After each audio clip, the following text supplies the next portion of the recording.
Audio Jungle.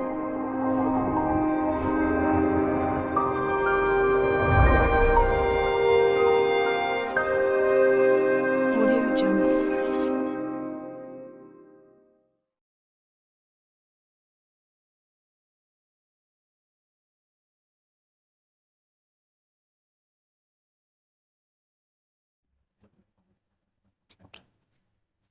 இந்த வினாவை பாருங்க. 46 தொடக்கம் 42 தொடக்கம் 46 வரை உள்ள வினாக்கள் பின்வரும் தகவல்களை அடிப்படையாக கொண்டவை. இது ஒரு வித்தியாசமான ஒரு கேள்வி. அண்மை காலங்களில் நீங்க பரீட்சையில வரக்கூடிய கேள்விகளை பார்த்தீங்கன்னு சொன்னா இப்படியான பெரிய பந்திகளை தந்து போட்டு 5 நிமிடங்களுக்குள்ள இந்த கேள்வி செய்யற மாதிரியாக கேட்கிறாங்க. அண்மை காலங்களில் இப்படியான கேள்விகள் வருது. இது நாங்கள் பாடமாகிட்டு பேசி செய்யற கேள்விகளாம் இல்லை, சிந்திச்சு அந்த டைம்ல செய்கிற மாதிரியான கேள்வி. அப்போ இந்த கேள்வியை நாங்கள் 5 நிமிடங்களுக்குள்ள செய்யணும். எப்படி செய்யறேன் இலகுவா பார்ப்போம். x1, x2, x3, x4, x5 எனும் செலவினங்களின் தலைப்புகளின் கீழ் நிறுவனத்திற்கு பெறப்பட்ட நிதி ஏற்பாடுகள். அப்போ என்னண்டா இதெல்லாம் என்ன? x1, x2, x3, x4 எல்லாம் செலவினங்களின் தலைப்புகள். என்ன இவங்களுக்கு கீழே பெறப்பட்ட நிதி ஏற்பாடுகள் ரூபா 20 மில்லியன், 30 மில்லியன், 150 மில்லியன், 250 மில்லியன், 2 பில்லியனா. அப்ப என்னன்னு சொன்னா செலவினங்கள தலைப்புகள் இருக்குது. இந்த தலைப்புகளுக்கு என்ன செஞ்சிருக்காங்க? நிதி ஒதுக்கி இருக்கிறாங்க. அப்ப இந்த நிதிகள் அதுக்கு பிறகு சொல்றான்னு பாருங்க, இவை ஒழுங்கு வரிசையில் அமையவில்லை என்று சொல்றாங்க. அப்ப நாங்க எந்தெந்த தலைப்புகளுக்கு எவ்வளவு எவ்வளவு ஒதுக்கியிருக்கான் என்று முதலாவது பார்ப்போம். இப்ப நான் எழுதி கொள்றேன் அந்த தலைப்புகளை. இப்போ என் நிதியலையும் எழுதுறேன். 20 மில்லியன் இருக்குது, 30, 150, 750, 2 பில்லியன். இப்ப எங்களுக்கு சொல்றான் எப்படி நான் கண்டுபிடிக்கிறேன் என்னென்ன தலைப்புகளுக்கு என்னென்ன நிதி ஒதுக்கியிருக்கிறான்னு சொல்லி அவர் சொல்றான் பாருங்க. முதலாவது x5 செலவினங்களின் தலைப்புகளின் கீழ் பெறப்பட்ட நிதி ஏற்பாட்டில் 20% x1 தான். என்னடா x5க்கு எவ்வளவு கிடைச்சிருக்கிறோ அதுல 20% தான் x1 கிடைக்கிறீங்க. அப்ப நாங்க எப்படி கண்டுபிடிக்கிறோம்னு சொல்லி பார்ப்போம். உதாரணமா ஒவ்வொரு காசா எடுத்து வருவோம். உதாரணமா x5க்கு 20 மில்லியன் கிடைச்சிருந்தா x1க்கு எவ்வளவு கிடைச்சிருக்கு பார்ப்போம். 100க்கு 20% தான் 100 ரூபா கிடைச்சா x5 இருக்கு, 20% x1 கிடைக்கும். அதான 20%. அப்ப 20 ரூபா கிடைச்சா எவ்வளவு கிடைக்கும் பார்த்தோம் என்று சொன்னா 1, 5, 4. 20ல் 20 ஒரு முறை, 100ல் 20 5 முறை, 5ல் 5 ஒரு முறை, 20ல் 5 4 முறை. அப்ப 4 பில்லியன் கிடைக்கும். இங்க 4 பில்லியன் ஒதுக்கியிருக்காங்களா நிதி? இல்லை. அப்ப x5 20 மில்லியன் வராது. சரி, அடுத்தது போட்டு பார்ப்போம். 30 மில்லியன் ஒதுக்கியிருக்கான்னு பார்ப்போம். x5 30 million ஒதுக்கியிருக்காங்க. அப்ப 100க்கு 20 கிடைச்சா 30 மில்லியனுக்கு எவ்வளவு கிடைக்கும் பார்ப்போம். 1 இதுல 5, 5ல் 5 ஒரு முறை, 30ல் 5 6 முறை, 6 மில்லியன் வரும். 6 மில்லியன் நிதி ஒதுக்கீட்டுல இருக்குதா? இல்லை. அப்ப x5 இந்த 30 மில்லியன் வராது. அடுத்த 150 மில்லியன் ஒதுக்கியிருக்கான்னு பாப்போமே. அதாவது 100க்கு 20 150க்கு எவ்வளவு ஒதுக்கியிருக்கான்னு பார்ப்போம். 20ல் 20 ஒரு முறை, 100ல் 20 5 முறை, 5ல் 5 ஒரு முறை, 150ல் 5 30 முறை. அப்ப 30 மில்லியன் ஒதுக்கியிருப்பான். 30 மில்லியன் ஒதுக்கீடுல இருக்குதா? ஆமா இருக்குது. சம்டைம் x5 150 மில்லியன் ஒதுக்கியிருந்தா அது 20% எவ்வளவு? 30%. Sorry 30 million. அது யாருக்கு ஒதுக்கியிருப்பாங்க? x1 ஒதுக்கியிருப்பாங்க. இதோட விட்டுறக்கூடாது. நாங்க சம்டைம் அது யோசிச்சு பாருங்களேன். 750 மில்லியன் x5 ஒதுக்கியிருந்தாங்கன்னு சொன்னா x1க்கு எவ்வளவு ஒதுக்கியிருக்கான்னு பார்ப்போம். 100க்கு 20 என்று சொன்னா இந்த 750க்கு எவ்வளோன்னு பார்ப்போம். 20ல் 20 ஒரு முறை, 100ல் 20 5 முறை, 5ல் 5 ஒரு முறை, 150ல் 5 150 முறை. இப்ப 150 மில்லியன் ஒதுக்குவாங்க. 150 மில்லியன் இருக்குதா? ஆமா இருக்கு. அப்போ சம்டைம் x5 250 மில்லியன் ஒதுக்கி இருந்தாங்கன்னு சொன்னா x1 எவ்வளவு ஒதுக்கியிருப்பாங்க? 150 மில்லியன் ஒதுக்கியிருப்பாங்க. அடுத்தது 2 பில்லியனை போட்டு பாருங்க. 2 பில்லியனை போட்டாலும் வராது. என்னது 400 மில்லியன் மாதிரி வரும். 400 மில்லியன் பட்ஜெட் ஒதுக்கிறதுல இல்லையே, இல்லை. அப்ப சம்டைம் 150 மில்லியன் X5 வந்திருந்தா X1 எவ்வளவு வந்திருக்கும்? 30 மில்லியன் வந்திருக்கும். சம்டைம் X5 750 மில்லியன் வந்திருந்தா X1 எவ்வளவு கிடைக்கும்? 150 மில்லியன் பட்ஜெட் கிடைக்கும். அடுத்தது சொல்றான்னு பாருங்க,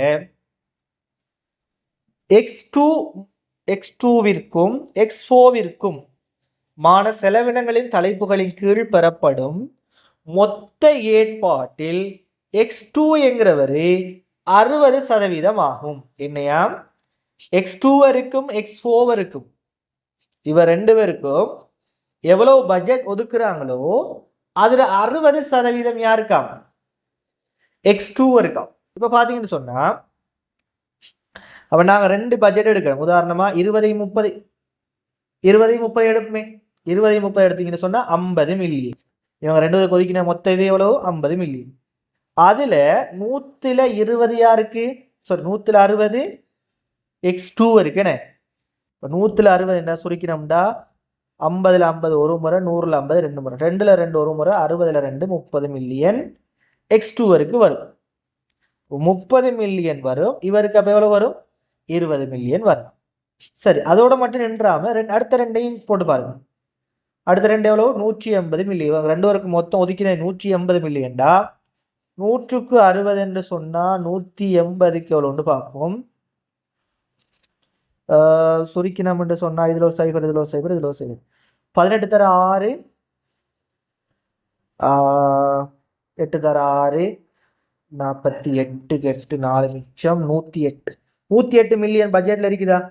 இல்ல. அப்ப அது ரெண்டும் வரா. அடுத்தே பார்ப்போம். 150 750 கூட்டினோம்டா 9 மில்லியன் 900 மில்லியன். 100ல் 60 இவருக்குன்னு சொன்னா 900ல பாவம். 2 சைபர் 2 சைபர் 60 தர 9 54 மில்லியன் இருக்குதாஞ்சே. 540 மில்லியன் இல்லை, அதுவும் வராது. அடுத்த கூட்டினாலும் வராது. அப்ப X2 30 மில்லியனும் அப்ப இது ரெண்டு தான் வரும். இது ரெண்டு தான் இவங்களுக்கு ஒதுக்கப்பட்டது. 20 30 வேற எதுவும் வராது.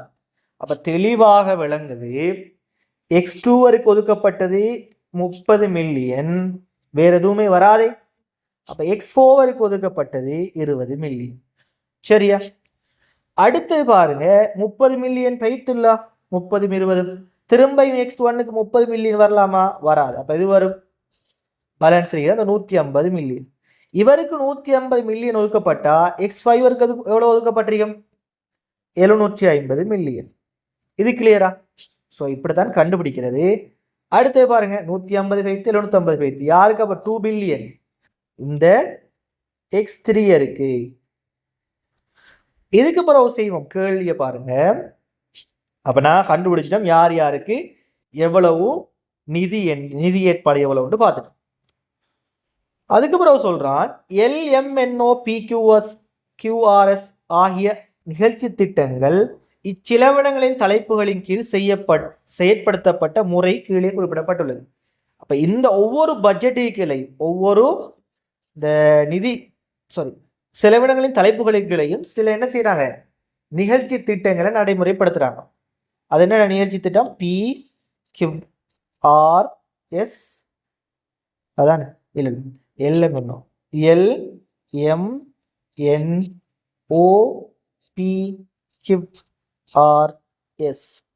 எங்கிற நிகழ்ச்சி திட்டங்கள். அப்படித்தானே? அப்ப எந்தெந்த நிகழ்ச்சி திட்டம் எதுக்கு வருதுன்னு பார்ப்போம்.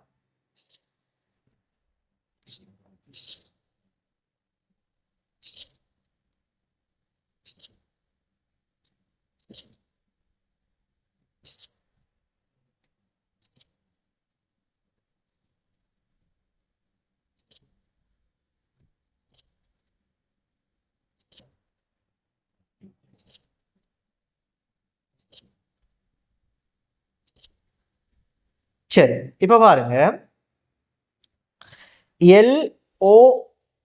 எல்லும் ஓவும் ஒரே செலவினங்களின் தலைப்புகளின் கீழ் செய்யப்படுத்தப்படுது. எல்லும் ஓவும் ஒரே செலவின தலைப்பு. அது எதுன்னு சரியா பார்ப்போம். ஆர்எஸ், இது ஆர்எஸ் இல்லை, இது ஆர்எம் என்று மாறுங்களா, மாறி வருமா? ஆர்எம்.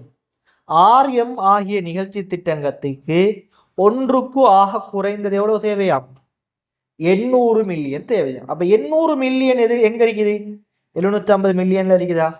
இல்லை. 20 மில்லியன்ல இருக்குதா? இல்லை. அப்ப இந்த ஆரும் எஸ்ஸும் ஆரும் எம்மும் எங்க நடைமுறைப்படுத்தப்படும்? எந்த செலவினங்கள் தலைப்பு கீழே? இந்த x3 கீழே ஆரும் எம். சரி, அடுத்தது இவற்றுள் ஒரு நிகழ்ச்சி திட்டம் மாத்திரம் ரூபா 150 மில்லியன் நிதி ஏற்பாட்டின் கீழ் செயற்படுத்தப்படுகிறது. அப்ப இந்த 150, அதாவது x1 என்கிறது கீழே ஒரே ஒரு நிகழ்ச்சி திட்டம் என்ன செய்யுது? நடைமுறைப்படுத்தப்படுது. அது எதுன்னு பார்ப்போம். சரி, ஒரு நிகழ்ச்சி திட்டம் மாத்திரம் ரூபா 150 மில்லியன் நிதி ஏற்பாட்டின் கீழ் செயற்படுத்தப்படுகிறது. அடுத்தது x1 x2 ஏற்பாடுகளின் கீழ் பி நிகழ்ச்சி திட்டம் செயற்படுத்த முடியாது. x1 கீழையும் x2 கீழையும் பி என்ன செய்யலாம்? நடைமுறைப்படுத்த முடியாது. சரி, அடுத்தது PQRS ஆகிய ஒவ்வொன்றும் ஒன்றுக்கொன்று வேறுபட்ட செலவினங்களின் தலைப்புகளின் கீழ் செயற்படுத்தப்படுகிறது. என்னது? PQRS ஆகிய ஒவ்வொன்றும் ஒன்றுக்கொன்று வேறுபட்ட செலவினங்களின் கீழ். உதாரணமா இந்த 6 இங்க என்னதுல x3ல செயற்படுத்தப்பட்டா பியர் x3ல செயற்படுத்தப்படுவாரா? இல்லை. கியூவர் செயற்படுத்தப்படுவாரா? இல்லை. எஸ்ஆர் செயற்படுத்தப்படுவாரா? இல்லை. ஏண்டா ஒன்றுக்கொன்று வேறுபட்ட செலவினங்களின் கீழ் நடைமுறைப்படுத்தப்படுது.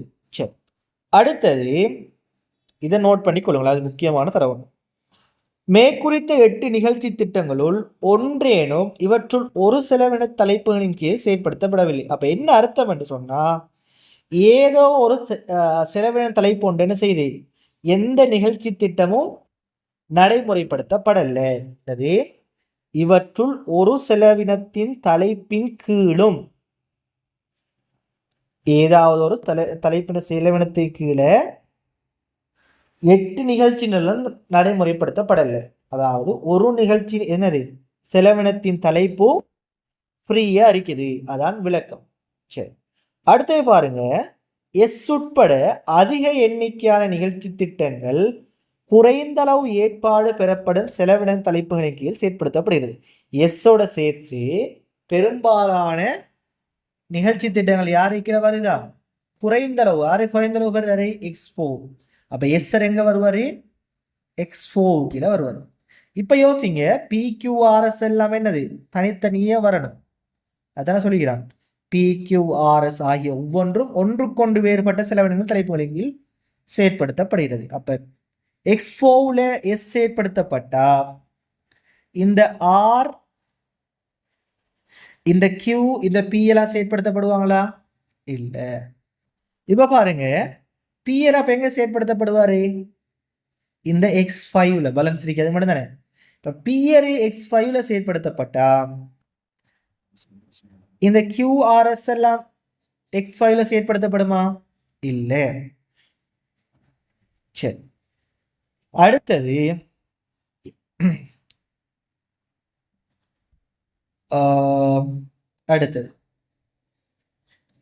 இந்த எல்லும் ஆரம்பத்தில் சொன்னா என்ன? இந்த எல்லும் ஓவும் ஒரே செலவின தலைப்புகளுக்கு என்ன செய்யப்படுது? நடைமுறைப்படுத்தப்படுது. அபாபம்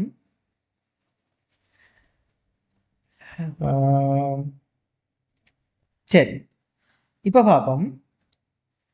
அது எஸ், இத கடைசி பாருங்க, எஸ் உட்பட அதிக எண்ணிக்கையான நிகழ்ச்சி திட்டங்கள் குறைந்த அளவு ஏற்பாடு பெறப்படும் செலவினங்கள் தலைப்பின் கீழ் எஸ்ஸோட சேர்த்து அதிக எண்ணிக்கையான நிகழ்ச்சி திட்டங்கள். அப்ப LNO எங்க வரும்? இந்த குறைந்த அளவுக்குள்ள வரணும். LNO. பாருங்க, எல்லிட விஷயம் முடிஞ்சு, எம்மிட விஷயமும் முடிஞ்சு. எம் எங்க வராரு? x3 கீழே வர. என் எங்க வராரு? x4 கீழே வரவர். ஓவர் எங்க வாரவர் இந்த X4 இப்ப பாருங்க நல்ல முக்கியமான விஷயம் இந்த 150 மில்லியன் பெறுமதியான நிகழ்ச்சி செலவினங்கள தலைப்பு கீழே ஒன்று நடைமுறைப்படுத்தப்படணும். அது யார் அறிக்கும் பாருங்க, ஆரரும் நடைமுறைப்படுத்தப்படுறாரு, எஸ்ஸரும் எது கீழே வாரவர் X4 கீழே வாரவர். அப்ப இந்த கியூவர் எங்க நடைமுறைப்படுத்தப்படுவாரு, கியூவர் 150 மில்லியன் இதுக்குள்ள ஏன்னு சொன்னா இந்த 150 மில்லியனுக்குள்ள ஒரு ஆள் நடைமுறைப்படுத்தப்படணும். அடுத்தது எந்த நிகழ்ச்சி திட்டமும் நடைமுறைப்படுத்தப்படாதால் யாரு, இந்த X2 என்கிறவர், இவருக்கு கீழே யாருமே நடைமுறைப்படுத்தப்படல. சரி, இப்ப கேள்வியை பார்த்தீங்கன்னா தரப்பட்ட தகவல்களுக்கு ஏற்ப என் நிகழ்ச்சி திட்டத்தை செயற்படுத்துவதற்கு எந்த தலைப்பு அல்லது தலைப்புகளின் திட்டமிடப்பட்டுள்ளது. எந்த தலைப்பு,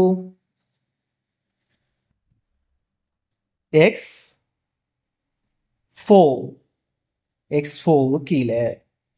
அப்ப ஆன்சர் வந்து நான் ரெண்டாவது. அடுத்தது இவற்றுள் எந்த நிகழ்ச்சி திட்டமும் செயற்படுத்தப்படாத செலவினத்தின் தலைப்பு எதுன்னு கேட்டா எது, X2 என்கிறவரு. ஸோ ஆன்சர் ரெண்டாவது. 150 மில்லியன் ஒதுக்கப்படும் செலவினங்களின் தலைப்புகளின் கீழ் செயற்படுத்தப்படும் நிகழ்ச்சி திட்டம் எதுன்னு கேட்கான் யாரு, இந்த கிவ்வரு. அவர் தான் 150 மில்லியனை கீழே செயற்படுத்தப்படுறாரு. ஆமா, அப்ப ஆன்சர் வந்து ரெண்டாவது. பி நிகழ்ச்சி திட்டம் செயற்படுத்தப்படும் செலவினங்களின் தலைப்பு எந்த நிதி ஏற்பாட்டின் கீழ் வழங்கப்படுகிறது. பி வந்து எந்த நிதி ஏற்பாடு, 750 மில்லியன். ஸோ மூன்றாவது. நிகழ்ச்சி திட்டங்கள் எல்லும் ஓவும் செயற்படுத்தப்படுவது எந்த செலவின தலைப்புகளின் கீழாகும். எல்லும் ஓவும் எங்கண்டா இந்த X4 கீழே. ஸோ ஆன்சர் நாலாவது.